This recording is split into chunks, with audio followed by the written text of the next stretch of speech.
Сәлеметсіздер ме?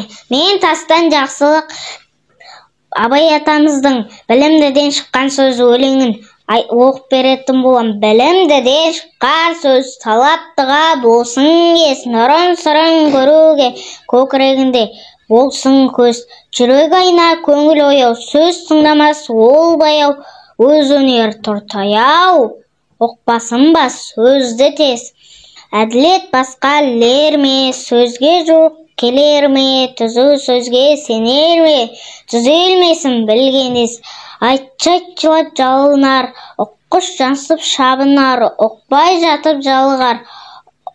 Ұйқылы ояу бой кез, жас баладай жеңіс қой, байлаулы емес ақыл ой, ойлағаны айтпен той.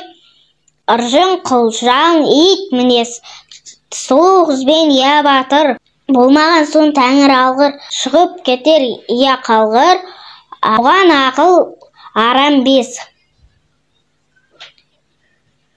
Сау болыңыздар.